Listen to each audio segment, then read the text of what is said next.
మామ కొన్ని మూవీస్‌లో మనకి కొన్ని క్యారెక్టర్స్ చాలా నచ్చుతాయి. ఆ క్యారెక్టర్ ఎంత బాగా నచ్చుతుందంటే, ఆ క్యారెక్టర్ మీద సెపరేట్‌గా ఒక మూవీ తీసినా తప్పు లేదురా అనిపిస్తుంది. అంత బాగా నచ్చుతాయి. ఏమంటావు? నిజమే మామ. రీసెంట్‌గా ఏమైందంటే నువ్వు ఆపితే నేను జెప్తా. ఓకేలే మామ. Audio Jungle. హాయ్! హలో! నమస్తే and welcome to news 3 people. ఈ వీడియో కూడా 2 పార్ట్స్‌లో ఉండబోతుంది మామ. ముందే చెప్తున్నా. నీకిది అలవాటే కదరా! స్టార్ట్ చెయ్యి ఇంకా. లేటెందుకు? టాపిక్‌లోకి వెళ్ళే ముందు ఒక చిన్న రిక్వెస్ట్ మామ. మన ఛానెల్‌లో చాలా మంది వీడియోస్ చూస్తున్నారు కానీ ఛానెల్‌ని సబ్స్క్రైబ్ చేయట్లేదు. చాలా తప్పు మామ ఇలా చేయడం. ఇన్‌ఫాక్ట్ పాపం కూడా. సో, జరా ఛానెల్‌ని సబ్స్క్రైబ్ చేసుకొని పుణ్యం కట్టుకోరాదే? సరే ఇంక టాపిక్‌లోకి వెళ్ళిపోదాం. ఫస్ట్‌గా మనకి రీసెంట్‌గా తెలిసిన మూవీస్ గురించే మాట్లాడుకుందాం. Number 1 game changer. అందులో ఉన్న క్యారెక్టర్ అప్పన్న.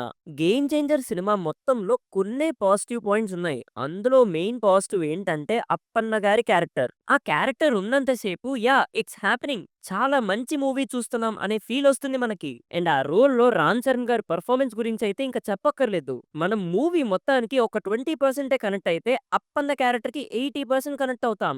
ఈవెన్ దో క్యారెక్టర్‌కి నత్తున్న వింటేజ్ క్యారెక్టర్ అయినా ఎలాంటి మాస్ ఎలిమెంట్స్ లేకపోయినా కూడా మనం ఆ క్యారెక్టర్‌కి కనెక్ట్ అయ్యామంటే అర్థం చేసుకోండి ఆ క్యారెక్టర్‌లో డెప్త్ ఏంటో. ఈ మూవీ రిలీజ్ అయిన తర్వాత కూడా అందరూ అనుకునే మాటే నేను చెప్తున్నా. We want Appanna stand alone film. మీరేం చేస్తారో తెలీదు. అప్పన్న బ్రతికే ఉన్నాడు అన్నట్టు స్టోరీ మార్చి మళ్ళీ 'అప్పన్న ద గేమ్ చేంజర్' అని ప్రీక్వెల్ లాగా తీసినా థియేటర్‌కి వెళ్లి మరీ చూస్తాం. అంత కనెక్ట్ అయ్యాం ఆ క్యారెక్టర్‌కి. కార్తీక్ సుబ్బరాజు గారి రైటింగ్‌లో కొంచెం డిసప్పాయింట్ చేసినా, శంకర్ గారు మేకింగ్‌లో కూడా డిసప్పాయింట్ చేసినా, మమ్మల్ని అప్పన్న క్యారెక్టర్ మాత్రం డిసప్పాయింట్ చేయలేదు. ఏమంటావు మామ?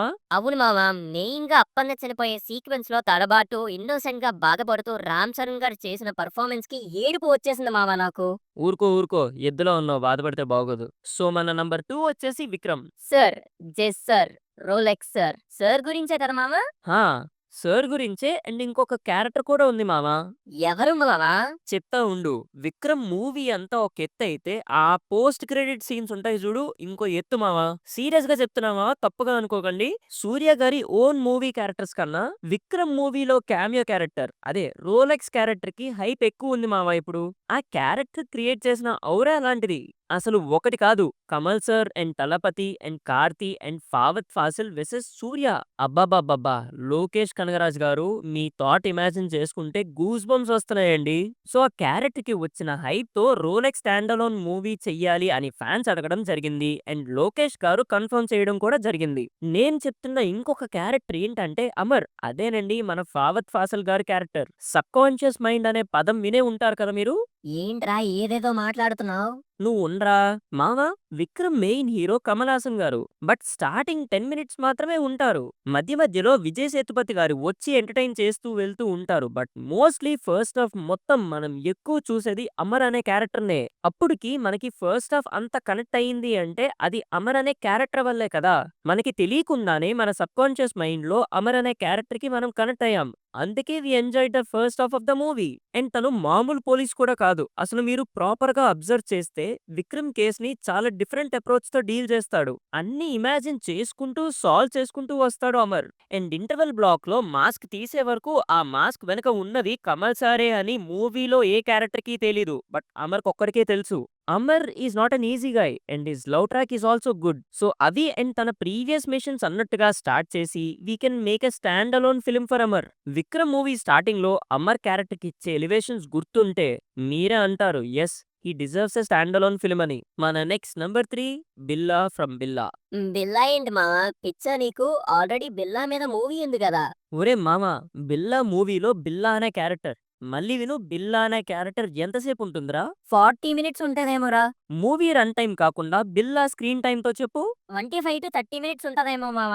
అంతే. సో, మిగతా స్టోరీ అంతా రంగాతోనే రన్ అవుతుంది. బిల్లా చనిపోతాడు. బట్ హిస్ ఔరా హిస్ ఔరా మూవీ మొత్తం ఉంటుంది మావా. మనకి తెలుసు అక్కడుంది బిల్లా కాదు రంగా అని. స్టిల్ ఆ రంగా క్యారెక్టర్‌కి బిల్లా అనే నేమ్ యాడ్ చేసి బిల్లా బీజం వేసి నడిపిస్తూ ఉంటే మనకి గూస్ బంప్స్ వస్తాయి. అది బిల్లా క్యారెక్టర్‌కున్న ఔరా. కరెక్టేరా. ప్రీ క్లైమాక్స్‌లో కూడా ఆ బిల్లా బాడీని యూజ్ చేసుకొని రంగా బిల్లాలా వచ్చినా కూడా ఆ బిల్లా వైబ్సే వస్తాయి మనకి. ఎగ్జాక్ట్‌లీ. మామ మీరొకటి అబ్జర్వ్ చేశారో లేదో నాకు తెలీదు కానీ, నేనైతే ఒకటి బాగా అబ్జర్వ్ చేశా మామ.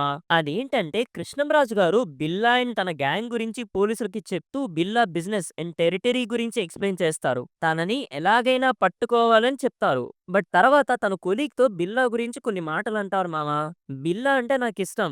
ఆంధ్రాలో ఎక్కడో ఒక మూలన పుట్టి చిన్నప్పుడే తల్లిదండ్రులను పోగొట్టుకొని అనాథగా పెరిగి ఇప్పుడు క్రైమ్ వరల్డ్‌లో ఎంత ఎత్తుకెదిగాడంటే హి ఈస్ గ్రేట్. నిజం చెప్పాలంటే వాడు లేకపోతే 12 దేశాల పోలీసులకి సరైన పనే లేదు అంటారు.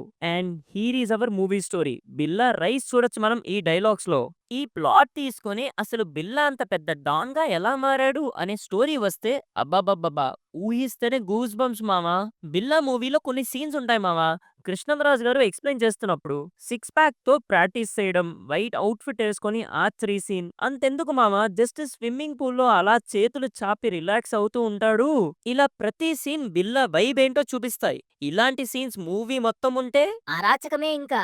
జస్ట్ ఇమాజిన్ మామ ఇప్పుడు 'ప్రభాస్‌కున్న స్టార్డమ్‌కి' ఈ మూవీ గనక ఇదే స్టోరీ లైన్‌తో వస్తే ప్రీక్వెల్ ఆఫ్ 'బిల్లాగా' నెక్స్ట్ లెవెల్ మామ. 'బాహుబలి' రికార్డులు కూడా ఎగిరిపోతాయి. సో ఇప్పుడు మన లిస్ట్‌లో నంబర్ 4 వచ్చేసి 'కట్టప్ప ఫ్రమ్ బాహుబలి'. మామ నీకు 'బాహుబలి 1' సినిమా గుర్తుంటే కుంతల దేశపు రాజు కట్టప్ప క్యారెక్టర్‌కి ఇంట్రడక్షన్ ఇస్తూ కొన్ని డైలాగ్స్ చెప్తాడు మామ.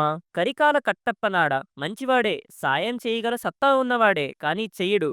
కట్టప్ప సింహాసనానికి కట్టు బానిస.' ఈ డైలాగ్స్ అయిన వెంటనే కిచ్చా సుదీప్ గారితో ఒక సీక్వెన్స్ పడుతుంది గుర్తుంది కదా. గుర్తుంది మామ. కట్టప్ప ఎంత పెద్ద వారియరో ఆ సీన్‌లో అర్థమవుతుంది మనకి. కట్టప్ప వారియర్ మాత్రమే కాదు మామ. తన క్యారెక్టర్ చాలా గొప్ప క్యారెక్టర్. తన క్యారెక్టర్‌కి ఎమోషన్స్ అండ్ డెప్త్ ఎక్కువ ఉంటుంది. ఒక క్వాలిటీ కాదు పెద్ద లిస్టే ఉంటుంది.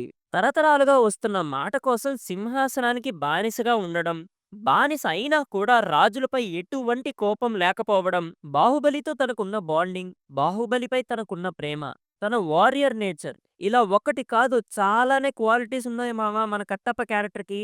అన్ని మంచి క్వాలిటీస్ ఉన్నాయి కాబట్టే కట్టప్ప బాహుబలిని చంపాడు అనగానే మనం షాక్ అయ్యాం. అండ్ ఆ పాయింట్‌కి మనం హుక్ అయ్యాం. ఎవరో వేరే వాళ్ళు చంపుంటే ఫర్ ఎగ్జాంపుల్ 'నాజర్' గారి క్యారెక్టర్ చంపుంటే ఏముంది విలనే కదా అనే ఫీల్ ఉండదు మనకి. బట్ కట్టప్ప చంపాడు అనగానే మనం షాక్ అయ్యాం. బికాస్ కట్టప్ప మూవీకి ఇంకో హీరో. ఇది మనకి సబ్‌కాన్షియస్‌గా రిజిస్టర్ అవుతుంది. మామ మీకిది గుర్తుందా? 'బాహుబలిని చంపేయ్' అని చెప్పినప్పుడు కట్టప్ప నేను చంపలేను కావాలంటే నన్ను చంపేయండి అంటాడు. బాహుబలి కోసం తన ప్రాణాలనైనా వదులుకుంటాడు కట్టప్ప. కానీ still duty is more than anything for him. ఒక యూనిక్ క్యారెక్టర్ మామ కట్టప్ప స్టోరీ. మీకింకొక స్టోరీ థాట్ ఇవ్వాలి అంటే 'బాహుబలి 1'లో బాహుబలి వాళ్ళ ఫాదర్ క్యారెక్టర్ ఫోటో చూపిస్తారు. ఆయన సేమ్ 'ప్రభాస్' గారిలానే ఉంటారు. సో 'ప్రభాస్' గారి క్యామియోని యాడ్ చేసుకొని బాహుబలి ఫాదర్‌కి, కట్టప్పకి బాండింగ్ కూడా బాహుబలితో ఉన్నట్టుగా పెట్టి, వాళ్ళిద్దరూ ఫ్రెండ్స్ అన్నట్టుగా చూపించి, ఒక అన్‌సక్సెస్‌ఫుల్ లవ్ స్టోరీ యాడ్ చేసి, వార్ సినారియో క్రియేట్ చేసి, సింహాసనం కోసం కట్టప్ప లవర్‌ని కూడా వదిలేసుకున్నట్టుగా అంటాడుగా. తీయొచ్చు మామ. మనం కట్టప్ప మీద ఒక స్టాండ్ అలోన్ ఫిల్మ్ తీసేయొచ్చు. ఏమంటావురా? స్టోరీ వింటుంటేనే ఇమాజినేషన్స్ వచ్చేస్తున్నాయి మామ. పక్కా తీసేయొచ్చు. మామ వీడియోలో ఇంకొక క్యారెక్టర్ గురించి మనం డిస్కస్ చేసే ముందు నా సైడ్ నుంచి ఒక చిన్న రిక్వెస్ట్. చాలా మంది మాకు వీడియో నోటిఫికేషన్ రావట్లేదు, మేం వీడియోస్ మిస్ అవుతున్నాం అంటున్నారు.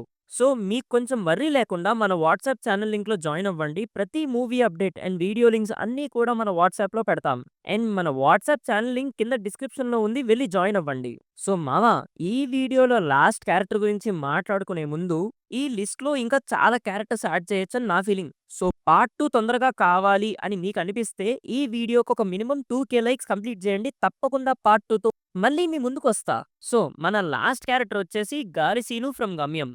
అబ్బబ్బా! ఫినిషింగ్ అదిరిందిరా. ఆ మాట నువ్వు చెప్పకూడదు మామ. కిందన కామెంట్ సెక్షన్‌లో మన సబ్స్క్రైబర్స్ చెప్పాలి. ఆళ్ళు కూడా చెప్తారులే నువ్వు కంగారు పడక. 'గాలి సీను' ఈ నేమ్ వినగానే మనకి సీన్స్ అన్నీ గుర్తొచ్చేస్తాయి.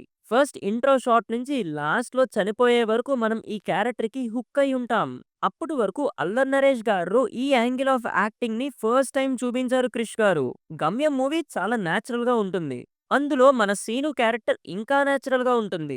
ఒకటి కాదు 'గాలి సీను' ఉన్న ప్రతి సీన్ ఐకానిక్ సీన్ అయింది. అంటే అర్థం చేసుకోండి మనం ఆ క్యారెక్టర్‌కి ఎంతలా కనెక్ట్ అయ్యామనేది. 'గాలి సీను' నక్సలైట్స్‌కి దొరికినప్పుడు తన చైల్డ్‌హుడ్ గురించి ఒక డైలాగ్‌తో చెప్తాడు. మా అయ్య మమ్మల్ని వదిలేసి వెళ్ళిపోయినప్పుడు చూసా అన్నా మీరు రాలేదు. చివరికి మా అమ్మ చనిపోతే చిల్లర ఏరడానికి కూడా డబ్బుల్లేవు. అయినా కూడా మీరు రాలేదన్నా అని అంటాడు. మనకి డైలాగ్స్ వింటున్నప్పుడు స్ట్రైక్ అవుతుంది. 'Gaali Seenu had a terrible childhood' అని. ఒకడు నవ్విస్తున్నాడు, నవ్వుతున్నాడు అంటే వాడికి నవ్వించాలి అనే తపనైనా అయ్యుండాలి, లేదా గతంలో నవ్వులేని రోజులు చూసుండాలి. గాలి సీను ఈ 2 తన జీవితంలో చూసాడు. అండ్ 'చింతామణి' ఎపిసోడ్ దగ్గర కూడా గాలి సీను క్యారెక్టర్ చాలా బావుంటుంది. ఒక ప్రాస్టిట్యూట్‌ని తను అర్థం చేసుకునే విధానం తన క్యారెక్టర్ మీద ఉన్న మంచి ఇంప్రెషన్‌ని ఇంకా ఎక్కువ చేస్తుంది. సో, ఇలా ఒక చైల్డ్‌హుడ్ ట్రామా చూపించి స్లోగా బైక్ దొంగతనానికి అలవాటు పడి ఓ లవ్ స్టోరీ అండ్ మన 'అల్లరి నరేష్' గారి style of comedy elements add చేసి 'గాలి సీను' మీద ఒక స్టాండ్ అలోన్ ఫిల్మ్ తీయొచ్చు గైస్. కానీ ఆ క్యారెక్టర్‌కున్న లెగసీ పెరగాలే కానీ తగ్గకూడదు. అలా తీయాలి. సో, ఇవండి ఒక మూవీ క్యారెక్టర్‌కి మనం కనెక్ట్ అయ్యి స్టాండ్ అలోన్ ఫిల్మ్స్ కావాలి అనుకునే క్యారెక్టర్స్. ఇంకా చాలానే ఉన్నాయి. మీకిచ్చిన లైక్స్ టార్గెట్‌ని కంప్లీట్ చేస్తే వెంటనే పార్ట్ 2ని రెడీ చేస్తాం. సో, ఇక్కడి వరకు చూసిన మీ అందరికీ థాంక్ యూ సో మచ్. మళ్ళీ ఇంకో కొత్త వీడియోతో మళ్ళీ మీ ముందుంటాను. Until then take care and bye by.